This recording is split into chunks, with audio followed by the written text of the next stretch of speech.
الحمد للہ رب العالمین والصلاة والسلام علی رسولہ الکریم اما بعد قال اللہ تبارک و تعالی فی القرآن المجید والفرقان الحمید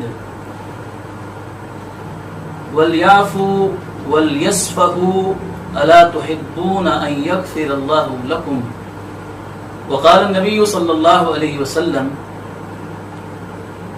وَمَا زَادَ اللَّهُ رَجُلًا بِعَفْوٍ إِلَّا عِزًّا۔ عزیز ناظرین کرام، آج کی ہماری گفتگو کا جو موضوع ہے وہ ہے forgive and be forgiven۔ اس کا سادہ سا ترجمہ یہ ہے کہ اگر آپ اللہ تعالی سے معافی کی امید لگائے بیٹھے ہیں تو آپ لوگوں کو معاف کرنے کی عادت ڈالیے۔ دیکھیے، یہ رمضان المبارک کا آخری عشرہ ہے اور اس کی طاق رات ہے جس میں ہم لیلۃ القدر کی تلاش کرتے ہیں اور رسول اللہ صلی اللہ علیہ وسلم کی سنت کے مطابق رات کو بیدار ہو کر گزارتے ہیں۔ اس رات کی جو سب سے بڑی اچیومنٹ ہے، سب سے بڑی کامیابی جو اس رات کی ہے وہ یہ ہے کہ ایک مسلمان اللہ تعالی سے اپنے گناہ بخشوا لے، اپنے گناہ معاف کروا لے اللہ تعالی سے۔ یہ اس رات کی سب سے بڑی کامیابی ہے۔ اس کی دلیل یہ ہے کہ سیدہ عائشہ صدیقہ رضی اللہ عنہا نے جب اللہ کے رسول صلی اللہ علیہ وسلم سے پوچھا کہ اگر مجھے لیلۃ القدر مل جائے تو میں اللہ تعالیٰ سے کیا دعا کروں، تو آپ علیہ الصلوۃ والسلام نے ان کو کیا دعا سکھائی تھی؟ اللہم انک عفو تحب العفو فاعف عنی۔ اے اللہ، تو معاف کرنے والا ہے، معاف کرنا تیری صفت ہے، تو معاف کرنے کو پسند کرتا ہے، تو یا اللہ مجھے بھی معاف فرما دے۔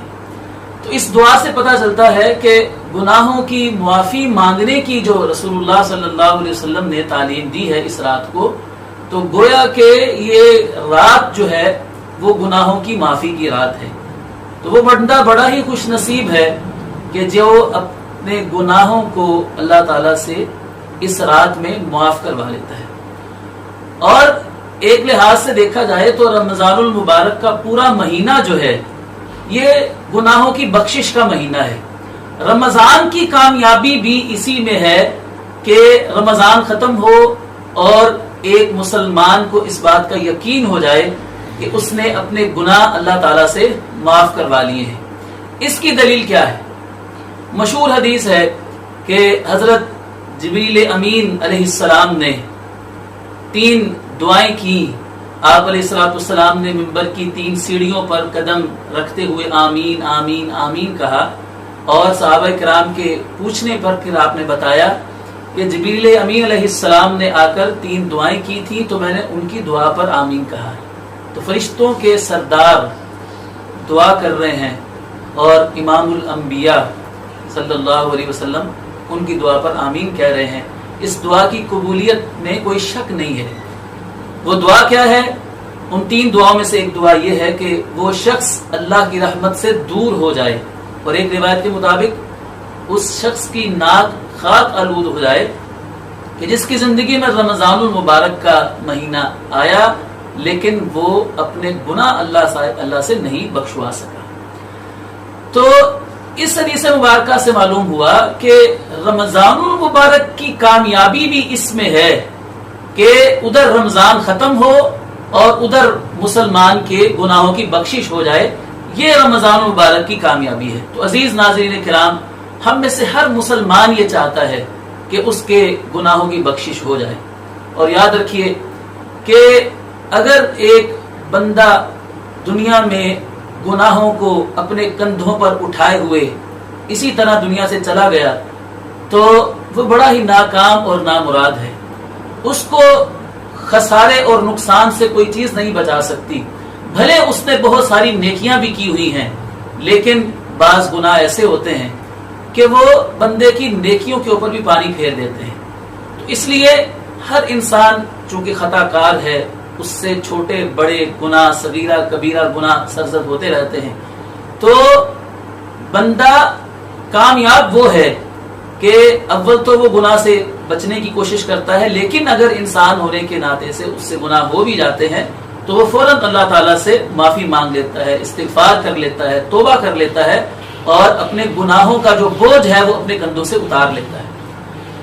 حضرت آدم علیہ السلام کی جو دعا ہے اس میں ہمارے لیے یہی سبق موجود ہے، ربنا ظلمنا انفسنا وَإِن لَّمْ تَغْفِرْ لَنَا وَتَرْحَمْنَا لَنَكُونَنَّ مِنَ الْخَاسِرِينَ۔ اے پروردگار، ہم نے اپنی جانوں پر ظلم کر لیا ہے، اگر تو نے ہمیں نہ بخشا اور ہم پر رحم نہ کیا تو ہم تو نقصان اٹھانے والوں میں سے ہو جائیں۔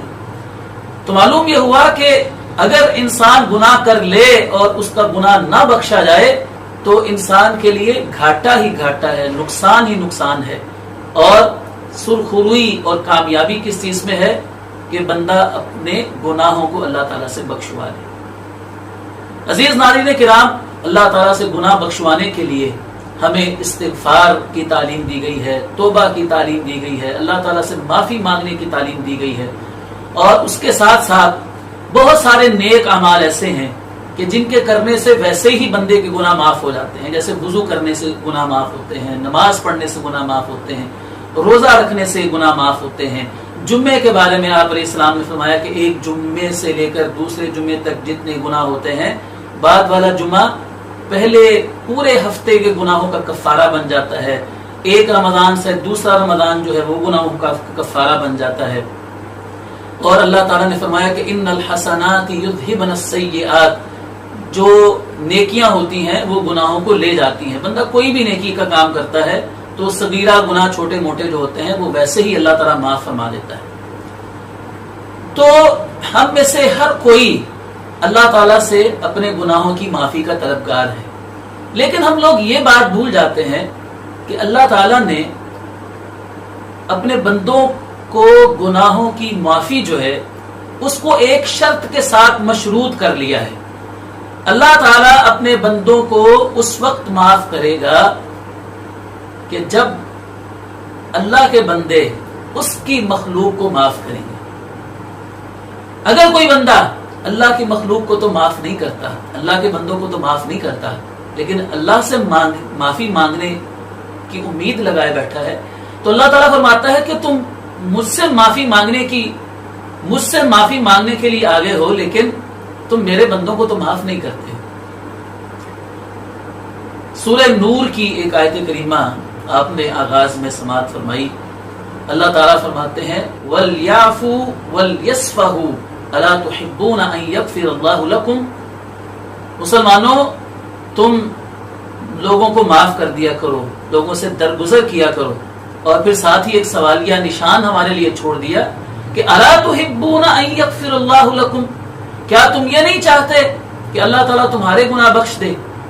کیا مطلب کہ اگر تم یہ چاہتے ہو کہ اللہ تعالیٰ تمہارے گناہ بخش دے تو تم بھی میرے بندوں کو معاف کرنے کی عادت ڈال لو۔ تو اس آیت کریمہ سے ہمیں یہ سبق ملتا ہے کہ اگر ہم اللہ تعالیٰ سے معافی کے طلبگار ہیں تو اللہ تعالیٰ اس وقت ہمیں معاف کرے گا جب ہم اللہ تعالیٰ کے بندوں کو معاف کرنے کی عادت ڈالیں گے۔ معاف کرنا یہ بڑی دلیری کا، بڑی ہمت کا کام ہے۔ جب انسان کو غصہ آ جاتا ہے تو اپنے آپ پر قابو پانا، اپنے جذبات کو کنٹرول کرنا یہ بہت مشکل کام ہوتا ہے۔ اسی لیے اللہ رب العزت نے قرآن مجید میں فرمایا ہے کہ وَلَمَنْ صَبَرَ وَغَفَرَ فَإِنَّ ذَلِكَ لَمِنْ عَزْمِ الْأُمُورِ، جو بندہ صبر کرتا ہے، اپنے جذبات کو کنٹرول کر لیتا ہے اور لوگوں کو معاف کر دیتا ہے، تو فرمایا کہ یہ کام بڑی ہمت کے کاموں میں سے ہے۔ یہ کوئی آسان کام نہیں ہے کہ کوئی آپ کو گالی دے دیتا ہے، کوئی آپ کے ساتھ زیادتی کرتا ہے، کوئی آپ کا حق مار لیتا ہے، یا آپ کے پاس اپنے حق کا مطالبہ کرنے کے لیے آتا ہے لیکن آپ کے ساتھ تلخ کلامی کرتا ہے، ایسا رویہ اپناتا ہے کہ آپ جس کے بارے میں سمجھتے ہیں کہ اس نے میری انسلٹ کر دی ہے، میری توہین کر دی، میری بے عزتی کر دی ہے، تو ایسے میں غصہ نہ کرنا اور معاف کر دینا یہ کوئی آسان کام نہیں ہوتا ہے۔ لیکن جو بندہ اللہ تعالیٰ سے معافی کا طلبگار ہے اس کے لیے معاف کرنا بڑا آسان ہے. کہتے ہیں کہ معاف کرنا اسی کو آتا ہے جس کو معافی مانگنی آتی ہے. یہ بڑی قیمتی بات کسی نے کہی ہے کہ معاف کرنا اسے ہی آتا ہے جسے معافی مانگنی آتی ہے. جو انسان معافی مانگنے کے عمل سے گزرا ہوتا ہے، جس کا سر کبھی خطا ہونے پر ندامت سے جھکا ہو کسی کے سامنے، جس کی آنکھیں کبھی کسی کے سامنے پر نم ہوئی ہوں معافی مانگنے کے لیے، جس نے جب اپنے کندھوں پر گناہوں کا بوجھ اٹھا لیا ہو اور اس کو امید ہو اس بات کی کہ میں اللہ سے معافی مانگوں گا، میرا اللہ میرے گناہ معاف کرے گا، تو جس بندے کو اس کیفیت سے جو بندہ گزرتا ہے معافی مانگنے کی کیفیت سے، تو اس کے لیے اس کو پتا ہوتا ہے کہ معافی مانگنا کیا چیز ہے، تو وہ پھر معاف بھی کر لیتا ہے، کیونکہ اس کو معافی مانگنے کی جو کیفیت ہوتی ہے وہ اس سے خود بھی گزرا ہوتا ہے، تو اس کے لیے دوسروں کو معاف کرنا بھی آسان ہوتا ہے. اور جس بندے نے کبھی اللہ تعالیٰ کے سامنے معافی نہ مانگی ہو اس کے لیے دوسروں کو معاف کرنا بھی بڑا مشکل ہوتا ہے. تو معاف کرنا اللہ تعالیٰ کی صفت ہے، اللہ تعالیٰ کے نام ہے. العفو، الغفور، الغفار، غافر الذنب، یہ اللہ تعالیٰ کی صفت قرآن مجید میں بیان ہوئی ہے. تو معاف کرنے والا ہے، بے حد وہ بخشنے والا ہے. اور وہ تو حدیث میں آتا ہے کہ صبح کے وقت وہ اپنے ہاتھ پھیلاتا ہے کہ ہے کوئی جس نے رات کو گناہ کیے ہوں اور آ کر مجھ سے گناہوں کی معافی مانگ لے. اللہ تعالیٰ رات کے وقت اپنے ہاتھ پھیلاتا ہے کہ ہے کوئی بندہ جس نے دن میں گناہ کر لیے ہیں اور وہ اللہ تعالیٰ سے معافی مانگ لے. تو اللہ تعالیٰ کو ایسے بندے بہت پسند ہیں کہ جو اللہ تعالیٰ سے معافی مانگتے ہیں، اپنے گناہوں کی بخشش طلب کرتے ہیں. لیکن اللہ تعالیٰ نے معاف کرنے کے لیے ساتھ ہی یہ بھی شرط لگا دی کہ میں معاف تو کروں گا، لیکن اس صورت میں معاف کروں گا جب تم میرے بندوں کو معاف کرو گے. قرآن مجید میں سورہ آل عمران میں اللہ رب العزت ارشاد فرماتے ہیں وَسَارِعُوا إِلَى مَغْفِرَةٍ مِّن رَّبِّكُمْ وَجَنَّةٍ أَرْضُهَا السَّمَاوَاتُ وَالْأَرْضُ أُعِدَّتْ لِلْمُتَّقِينَ الَّذِينَ يُنْفِقُونَ فِي السَّرَّاءِ وَالضَّرَّاءِ وَالْكَاظِمِينَ الْغَيْظَ وَالْعَافِينَ عَنِ النَّاسِ وَاللَّهُ يُحِبُّ الْمُحْسِنِينَ.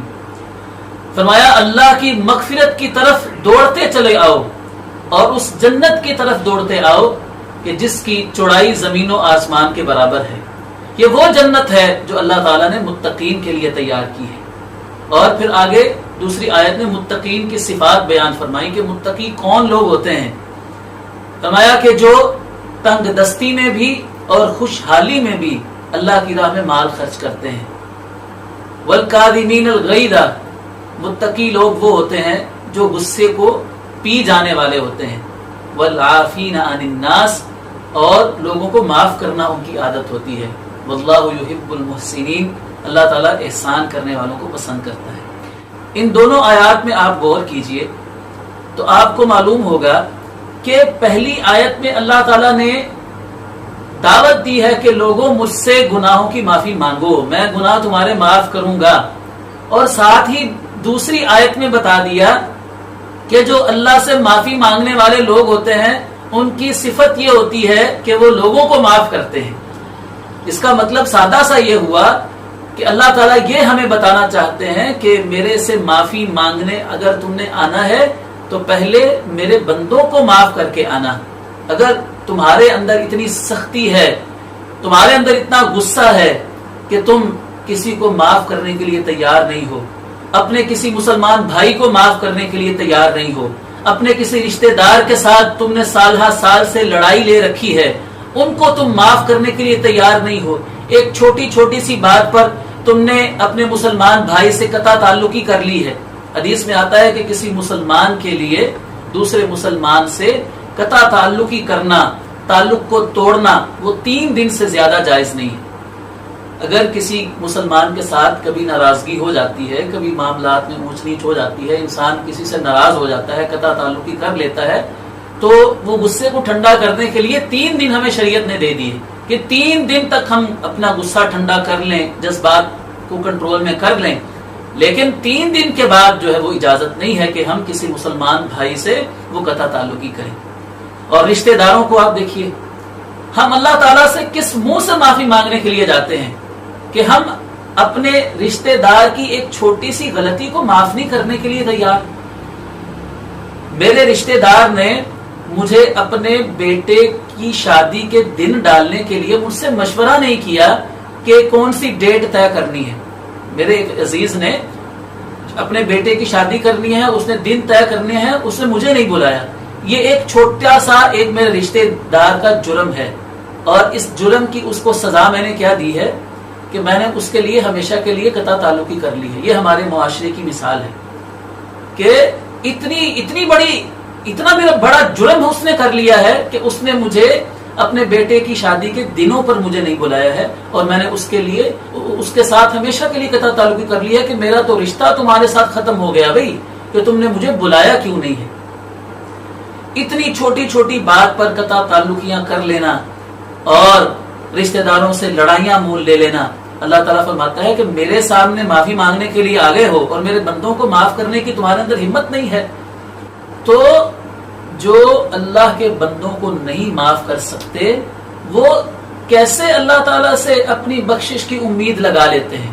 صحیح مسلم شریف میں حدیث ہے کہ سوموار کے دن اور جمعرات کے دن تفتح ابواب الجنہ، جنت کے دروازے کھولے جاتے ہیں، اور ہر مسلمان کو جو توحید پرست ہے، اللہ کے ساتھ شرک نہیں کرتا، ہر مسلمان کو بخش دیا جاتا ہے. لیکن ایسا مسلمان جس نے اپنے کسی مسلمان بھائی سے قطع تعلقی کر رکھی ہے، اللہ تعالیٰ فرماتا ہے انذروا هذین حتی یصطلحا، انذروا هذین حتی یصطلحا، انذروا هذین حتی یصطلحا. میرے فرشتوں ان کو تم مہلت دے دو یہاں تک کہ یہ صلح کر لیں. سارے باقی مسلمان معاف ہو گئے، باقی سارے مسلمانوں کو بخش دیا گیا ہے، لیکن 3 بار اللہ تعالیٰ فرشتوں سے کہتا ہے کہ ان کو چھوڑ دو، ان کو نہیں معاف کرنا، ان کو نہیں معاف کرنا، ان کو نہیں معاف کرنا جب تک یہ صلح نہیں کر لیتے. ان کے اندر اتنی آکڑ ہے، اتنا غرور اور اتنا تکبر اور گھمنڈ ہے کہ یہ اپنے مسلمان بھائی کی ایک چھوٹی سی بات کو معاف کرنے کے لیے تیار نہیں ہے. میں کیسے ان کو معاف کروں؟ اللہ اکبر. تو دیکھیے کہ اللہ تعالیٰ نے اپنے بندوں کی معافی کو مشروط کر دیا ہے کہ میرا وہ بندہ میرے بندوں کو معاف کرتا ہے کہ نہیں کرتا. اگر بندہ اللہ کی مخلوق کو معاف کرے گا تو اللہ تعالیٰ سے وہ اپنے گناہوں کی بخشش کی معافی، تو وہ اگر بندہ اللہ تعالیٰ کے بندوں کو معاف کرنے کی ہمت رکھتا ہے، معاف کرتا ہے، تو اسے اللہ تعالیٰ سے اپنے گناہوں کی معافی کی امید رکھنی چاہیے. دیکھیے اللہ تعالیٰ تو اپنے بندوں کو سزا دینے پر قادر ہے، اس سے کوئی پوچھنے والا نہیں ہے. بندہ کمزور ہے، اگر اللہ تعالیٰ بندوں کی ہر خطا پر، ہر غلطی پر، بندے کے ہر گناہ پر اس کو سزا دینا شروع کر دے تو بندہ کیا کر سکتا ہے؟ بندہ کمزور ہے، وہ اللہ کے سامنے کچھ بھی نہیں کر سکتا. لیکن اللہ تعالیٰ پھر بھی بندوں کو معاف کر دیتا ہے. لیکن بندے ان کے اندر اتنا غرور آ جاتا ہے، اتنا گھمنڈ آ جاتا ہے کہ وہ اللہ کی مخلوق کو معاف کرنے کے لیے تیار ہی نہیں ہوتے، حالانکہ وہ خود بھی کمزور ہیں. اور بسا اوقات ایسا ہوتا ہے کہ جس کے ساتھ وہ سختی کر رہا ہے، جس کے ساتھ وہ بدلہ جس کا لے رہا ہے، ہو سکتا ہے کہ وہ اس سے بھی طاقتور ہو اور وہ آگے سے اس کو بھی جو ہے نا وہ اپنے اس کی سزا کا جو ہے بدلہ لے لے. ترمذی شریف میں حدیث ہے کہ نبی علیہ السلام کے ایک صحابی حضرت ابو مسعود انصاری رضی اللہ عنہ ایک مرتبہ اپنے غلام کو پیٹ رہے تھے، اس کو مار رہے تھے، اس نے کوئی غلطی کی ہوگی. تو نبی علیہ السلام کا وہاں سے گزر ہوا، آپ نے دیکھا کہ یہ میرا صحابی اپنے غلام کو مار رہا ہے، تو آپ نے فرمایا اللہ اقدر علیک منہ علیہ، کہ ابو مسعود جتنی قدرت تجھے اس غلام پر ہے نا، اللہ تعالیٰ کو تجھ پر اس سے زیادہ قدرت ہے. یہ بات سننا تھی کہ حضرت ابو مسعود رضی اللہ عنہ کو سمجھ آ گئی کہ اگر میں اپنے اس غلام کو پیٹوں گا، اس کو سزا دوں گا، اس کی غلطی پر اس کو معاف نہیں کروں گا، تو میں اللہ سے کیسے معافی مانگوں گا. یہ غلام اگر میرے ماتحت ہے تو میں بھی کسی کے ماتحت ہوں. مجھ سے بھی کوئی پوچھنے والا ہے. اگر میں نے اپنے غلام کو معاف نہ کیا، اس کو سزا دی، تو میں اللہ تعالیٰ سے کس امید کے ساتھ اپنے گناہ کی معافی مانگوں گا، اور کیسے امید رکھوں گا اللہ تعالیٰ سے کہ وہ مجھے سزا نہیں دے گا. تو اس کے بعد فوراً حضرت ابو مسعود رضی اللہ عنہ نے یہ فیصلہ کر لیا اور خود فرماتے ہیں کہ فما ضربت مملوکا لی بعد ذلك، اس کے بعد پھر میں نے کبھی بھی اپنے کسی غلام کو نہیں مارا. سنن ترمذی ہی میں ایک حدیث ہے کہ ایک صحابی نے نبی علیہ السلام سے پوچھا کہ کم عفو عن الخادم، اے اللہ کے رسول میں اپنے خادم کو، اپنے ملازم کو، اپنے نوکر کو کتنی مرتبہ معاف کروں؟ غلام تو، خادم تو، نوکر چاکر ملازم تو غلطیاں کرتے ہی رہتے ہیں، تو ہم کتنی بار ان کو معاف کریں؟ تو آپ علیہ الصلوۃ والسلام نے فرمایا فی الیوم 70 مرہ، ایک دن میں 70 بار اگر تمہارا خادم غلطی کرتا ہے تو 70 بار تم معاف کر دو. اللہ اکبر. بندے کو ایسا لگ رہا ہوتا ہے کہ اگر میں نے کسی کو معاف نہ کیا، کسی نے میرے ساتھ زیادتی کی ہے، مجھے گالی دی ہے، مجھے برا بھلا کہا ہے، میری انسلٹ کر دی ہے جی، اور میری اس نے توہین کر دی ہے، اور میرے ساتھ اس نے تلخ کلامی کی ہے، اس کو تمیز ہی نہیں ہے کہ میرے ساتھ اس نے بات کیسے کرنی ہے، اس نے میرے ساتھ بات کیسے کر لی ہے، تو میں اس کو کیسے معاف کروں؟ اگر میں نے معاف کر دیا تو پھر تو میں کمزور ہو جاؤں گا. میں اتنا کمزور تو نہیں ہوں. شیطان انسان کو جو ہے اس کے ذہن میں یہ بات ڈالتا ہے کہ تم گالی کا جواب 2 گالیوں سے دو، پتھر کا جواب اینٹ سے دو. لیکن اسلام کیا کہتا ہے؟ نبی علیہ الصلوۃ والسلام کیا فرماتے ہیں کہ اے مسلمان، اگر تو کسی کی غلطی پر، کسی کی زیادتی پر اس کو معاف کر دیتا ہے تو یہ نہ سمجھ کہ تیری توہین ہو گئی ہے اور یہ تیری کمزوری کی نشانی ہے. ایسی بات نہیں ہے. معاف کرنے والا جو بندہ ہوتا ہے وہ دلیر ہوتا ہے. بدلہ لینے والا آدمی تو بزدل ہوتا ہے. جس بندے کو معاف کرنا نہیں آتا، جو بندہ غصے میں اپنے جذبات کو قابو میں نہیں کر سکتا، وہ کیسا دلیر ہے؟ وہ تو سب سے بزدل آدمی ہے. اور اسی لیے نبی علیہ الصلوۃ والسلام نے صحابہ کرام سے فرمایا تھا کہ پہلوان وہ نہیں ہوتا کہ جو کشتی کے اندر اپنے مد مقابل کو پچھاڑ دے، اس کو ہرا دے. وہ کون سا پہلوان ہے؟ آپ نے فرمایا اصل پہلوان تو وہ ہے کہ جب اس کو غصہ آتا ہے تو وہ اپنے جذبات کو قابو میں کر لیتا ہے، غصے کو پی جاتا ہے. اصل پہلوانی، اصل بہادری تو یہ ہے. اور آپ علیہ الصلوۃ والسلام نے ایک اور بھی غلط فہمی دور کر دی کہ معاف کرنے والا کمزور نہیں ہوتا. معاف کرنے سے بندے کی عزت میں کمی نہیں آتی. بندہ سمجھتا ہے کہ اگر میں نے معاف کر دیا تو میں تو پھر کمزور سمجھا جاؤں گا، میری تو توہین ہو جائے گی. تو نبی علیہ الصلوۃ والسلام نے فرمایا نہیں. وما زاد اللہ رجلا بعفو الا عزا، اگر کوئی آدمی کسی کو معاف کر دیتا ہے تو اللہ تعالیٰ اس کی عزت میں مزید اضافہ فرماتا ہے. اس کی عزت کم نہیں ہوتی، معاف کرنے سے بندے کی عزت میں اضافہ ہوتا ہے.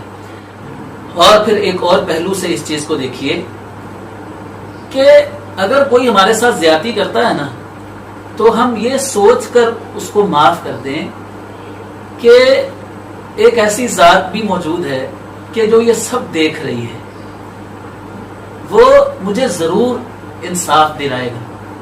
اللہ سبحانہ و تعالی تو انصاف کرنے والا ہے.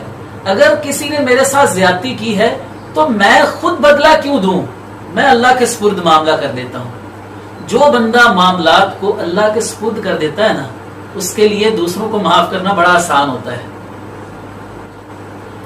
تو اس لیے کبھی اگر آپ کو غصہ آئے اور آپ کا من چاہے کہ آپ بدلہ لیں اور غصہ کریں اس کے ساتھ، آپ طاقتور ہیں اور بدلہ لینا چاہتے ہیں، تو آپ یہ بات سوچئے کہ میں نے بدلہ اس سے کیا لینا ہے؟ اللہ بدلہ لے گا. میں نے کیا انصاف اس سے لینا ہے؟ اللہ تعالیٰ انصاف دے گا. تو آپ یہ سوچ کر معاملہ اللہ کے سپرد کر دیجئے. اس حوالے سے حضرت ابو بکر صدیق رضی اللہ عنہ کا ایک بڑا خوبصورت واقعہ حدیث میں آتا ہے کہ ایک مرتبہ وہ رسول اللہ صلی اللہ علیہ وسلم کی مجلس میں بیٹھے ہوئے تھے، تو ایک شخص جو منافق تھا وہ مسلسل ان کو برا بلا کہے جا رہا تھا. تو ابو بکر صدیق رضی اللہ عنہ بڑے ہی صبر اور تحمل کے ساتھ اس کی گالیوں کو سن رہے تھے اور آگے سے جواب بالکل نہیں دے رہے تھے. لیکن وہ شخص جو تھا اس نے ابو بکر صدیق رضی اللہ عنہ کے صبر کا ناجائز فائدہ اٹھایا اور مسلسل برا بلا کہتا رہا. آخر کار ابو بکر صدیق رضی اللہ عنہ کے صبر کا پیمانہ لبریز ہو گیا تو انہوں نے بھی اس کو جواب دے دیا. ابھی تک رسول اللہ صلی اللہ علیہ وسلم مجلس میں موجود تھے، لیکن جیسے ہی ابو بکر صدیق رضی اللہ عنہ نے اس منافق کو جواب دیا تو آپ علیہ الصلوۃ والسلام مجلس سے اٹھ کر چلے گئے.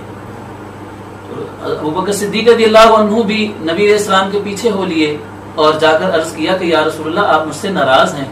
تو آپ نے فرمایا کہ جب وہ تمہیں برا بلا کہہ رہا تھا اور تم صبر سے سنتے جا رہے تھے تو اللہ تعالیٰ نے آسمان سے ایک فرشتہ اتارا تھا جو اسے جھٹلا رہا تھا، یعنی تمہاری طرف سے گویا کہ فرشتہ اس کو جواب دے رہا تھا.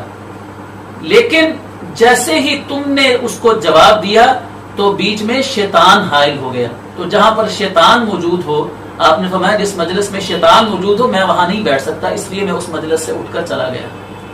تو اس حدیث مبارکہ سے ہمیں یہ پتا چلتا ہے کہ اگر ہمارے ساتھ کوئی زیادتی کرتا ہے تو ہم یہ نہ سمجھیں کہ اگر ہم نے بدلہ نہیں لیا تو ہم کمزور پڑ گئے ہیں، بلکہ ہمیں یہ سوچ کر اس کو معاف کر دینا چاہیے کہ اللہ تعالیٰ انصاف کرنے والا ہے، اللہ تعالیٰ جیسے کیسے بھی مجھے ضرور انصاف دلائے گا. تو ہمیں معاملہ اللہ کے سپرد کر دینا چاہیے. جیسے ابو بکر صدیق رضی اللہ عنہ کتنی دیر تک معاملے کو اللہ کے سپرد ہی کر کے بیٹھے رہے، اس کو اس کی گالیوں کا جو صلہ تھا وہ فرشتوں کی طرف سے ملتا رہا.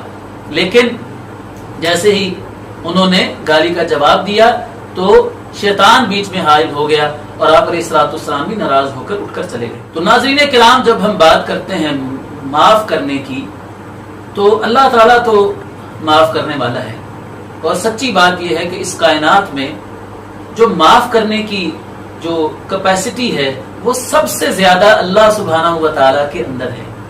حدیث میں آتا ہے کہ اللہ تعالیٰ سے بڑھ کر کوئی ٹولریٹ کرنے والا، کوئی بردبار نہیں ہے. برداشت سب سے زیادہ اللہ تعالیٰ کے اندر ہے. لوگ اللہ تعالیٰ کی نافرمانیاں کرتے ہیں، اللہ تعالیٰ کو برا بھلا کہتے ہیں، اللہ تعالیٰ کو گالی دیتے ہیں، کہتے ہیں کہ اللہ کی اولاد ہے، اللہ کا کھاتے ہیں، اللہ کی زمین پر رہتے ہیں، اللہ کے آسمان کے نیچے رہتے ہیں، لیکن اللہ کی ہی بغاوتیں کرتے ہیں. لیکن پھر بھی اللہ تعالیٰ لوگوں کو معاف بھی کیے جاتا ہے، لوگوں کو نعمتیں بھی دیے جاتا ہے، ان کو زندگی بھی عطا کیے ہوئے ہے. تو یہ اللہ سبحانہ و تعالیٰ کا صبر ہے، اللہ تعالیٰ کی بردباری ہے کہ وہ ان سب چیزوں کو برداشت کرتا ہے. اور اللہ تعالیٰ کے پیارے پیارے اسماء الحسنی جو ہیں ان میں سے ایک نام الحلیم بھی ہے، یعنی اللہ تعالیٰ حلم والا ہے، بردباری والا ہے. اور اللہ تعالیٰ کے بعد اس کائنات میں سب سے زیادہ جو حلیم ہوتے ہیں وہ انبیاء کرام علیہ السلام ہوتے ہیں. قرآن مجید میں اللہ تعالیٰ نے ابراہیم علیہ السلام کے بارے میں فرمایا ہے کہ وہ حلیم تھے، اور حضرت اسماعیل کے بارے میں فرمایا کہ ہم نے ابراہیم کو بیٹا بھی وہ دیا کہ جو حلیم تھا. اور جب ہم انبیاء کرام علیہ السلام کی سیرت کا مطالعہ کرتے ہیں تو ہمیں پتہ چلتا ہے کہ انبیاء کرام علیہ السلام کے ساتھ لوگوں نے کیسی کیسی زیادتیاں کی، کیسے کیسے برے سلوک ان کے ساتھ کیے، لیکن انبیاء کرام علیہ السلام آگے سے صبر کرتے رہے، لوگوں کو معاف کرتے رہے. ہمارے پیارے نبی محمد رسول اللہ صلی اللہ علیہ وسلم کی سیرت کا ایک روشن باب عفو درگزر بھی ہے. رسول اللہ صلی اللہ علیہ وسلم کی اخلاق حسنہ کی گواہی اللہ تعالیٰ نے قرآن مجید میں دی ہے. وَإِنَّكَ لَعَلَىٰ خُلُقٍ عَظِيمٍ، اے میرے محبوب نبی آپ اخلاق کے اعلیٰ درجے پر فائز ہیں. تو آپ کے اخلاق حسنہ میں سے ایک بڑا ہی خوبصورت پہلو جو ہے وہ عفو درگزر کا بھی ہے کہ آپ علیہ السلام لوگوں کو معاف کیا کرتے تھے. سیرت کی کتابیں ایسے واقعات سے بھری پڑی ہیں کہ جن سے ہمیں نبی کریم صلی اللہ علیہ وسلم کی یہ جو عفو درگزر والی صفت ہے یہ ہمیں معلوم ہوتی ہے. تو چند واقعات میں یہاں پر آپ کے سامنے ذکر کر رہا ہوں. اسلام کے آغاز میں جب مکے والوں نے آپ کو ستایا آپ کی دعوت کو جھٹلایا تو آپ علیہ السلام وہاں سے ایک امید لے کر طائف کی طرف آپ نے سفر کیا تاکہ وہاں پر جا کر سرداروں کو اسلام کی دعوت دی جائے. تو ان لوگوں نے آپ علیہ السلام کی دعوت کو قبول کرنے کی بجائے آپ کے ساتھ انہوں نے بڑا برا سلوک کیا. سیرت کی کتابوں میں آتا ہے کہ انہوں نے نوجوان اوباش قسم کے تھے وہ آپ کے پیچھے لگا دیے, وہ آپ پر آوازیں کسنے لگے اور انہوں نے آپ کو پتھر مارنا شروع کر دیے اور آپ علیہ السلام کا قدم مبارک جو ہے اس کو بھی زخمی کر دیا اور خون آلود کر دیا. یہ منظر دیکھ کر اللہ تعالیٰ نے جبریل امین علیہ السلام کو بھیجا. انہوں نے آ کر کہا کہ اللہ تعالیٰ نے پہاڑوں کا فرشتہ بھیجا ہے اور اس فرشتے نے آ کر رسول اللہ صلی اللہ علیہ وسلم سے فرمایا کہ آپ حکم کیجئے کہ میں ان بستی والوں کو 2 پہاڑوں کے درمیان میں پیس کر رکھ دوں کہ جنہوں نے آپ کے ساتھ ایسا سلوک کیا ہے.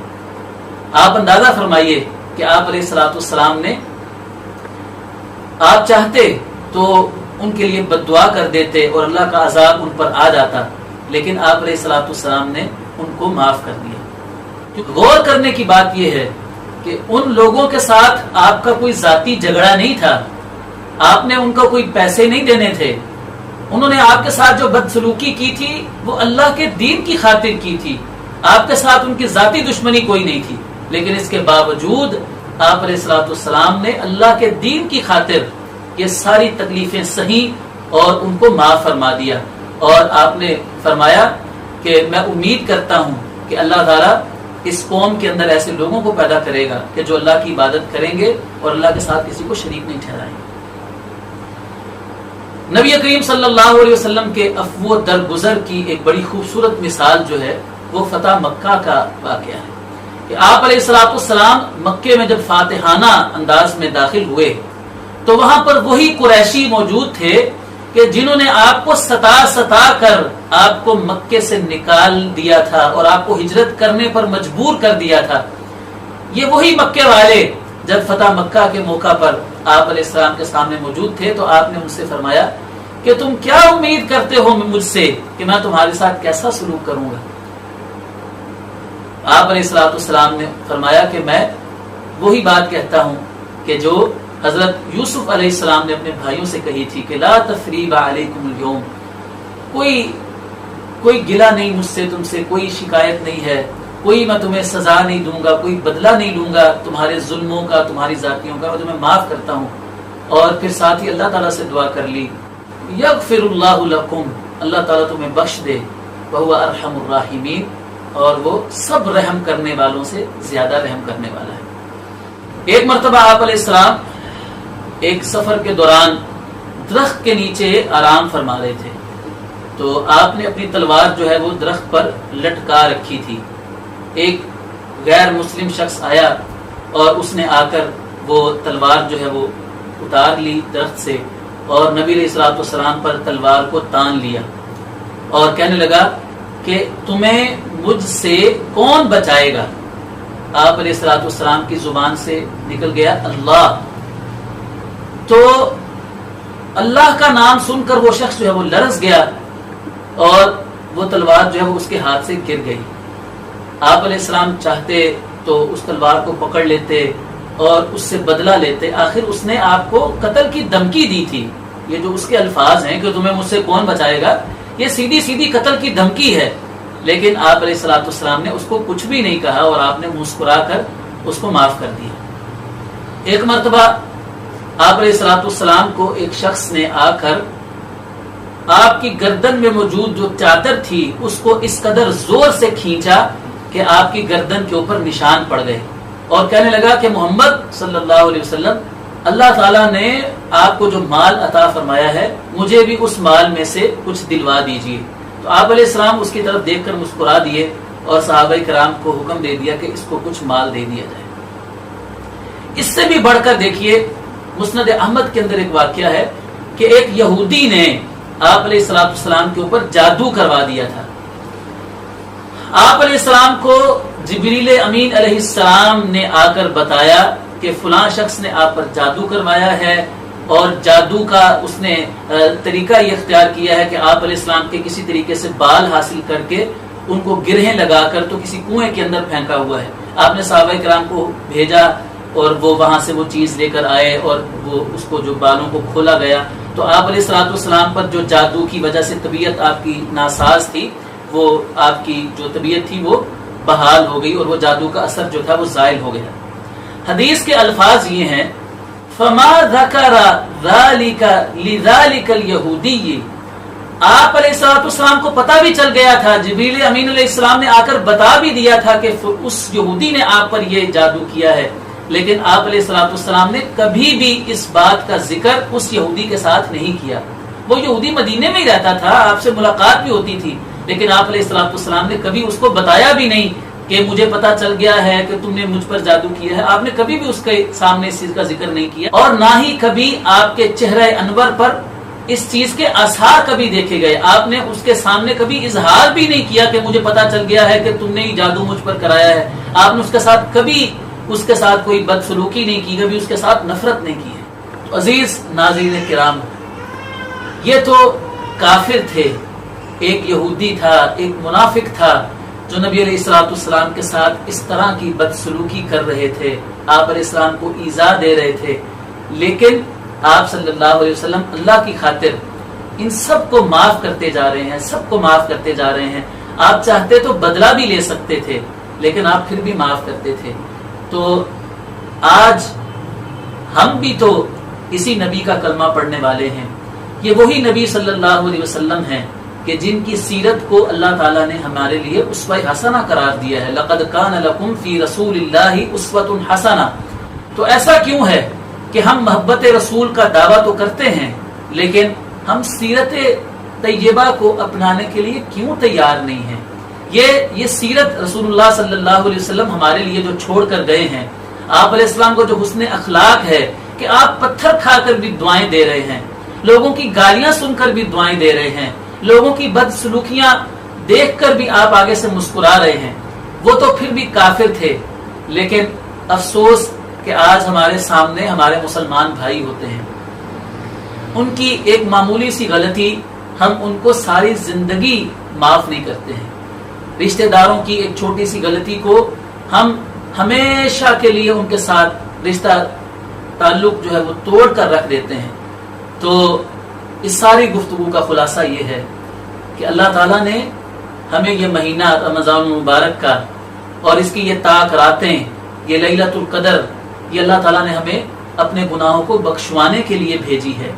تو ہم میں سے ہر مسلمان اللہ تعالیٰ سے معافی کا طلبگار ہے, اس لیے کہ ہمیں معلوم ہے کہ اگر ہم نے اپنے گناہوں کی معافی اللہ تعالیٰ سے نہ مانگی, اگر اس نے ہمارے گناہ معاف نہ کیے, تو ہمیں دنیا اور آخرت کی رسوائی سے, دنیا اور آخرت کے گھاٹے اور نقصان سے, خسران سے کوئی بھی نہیں بچا سکتا ہے.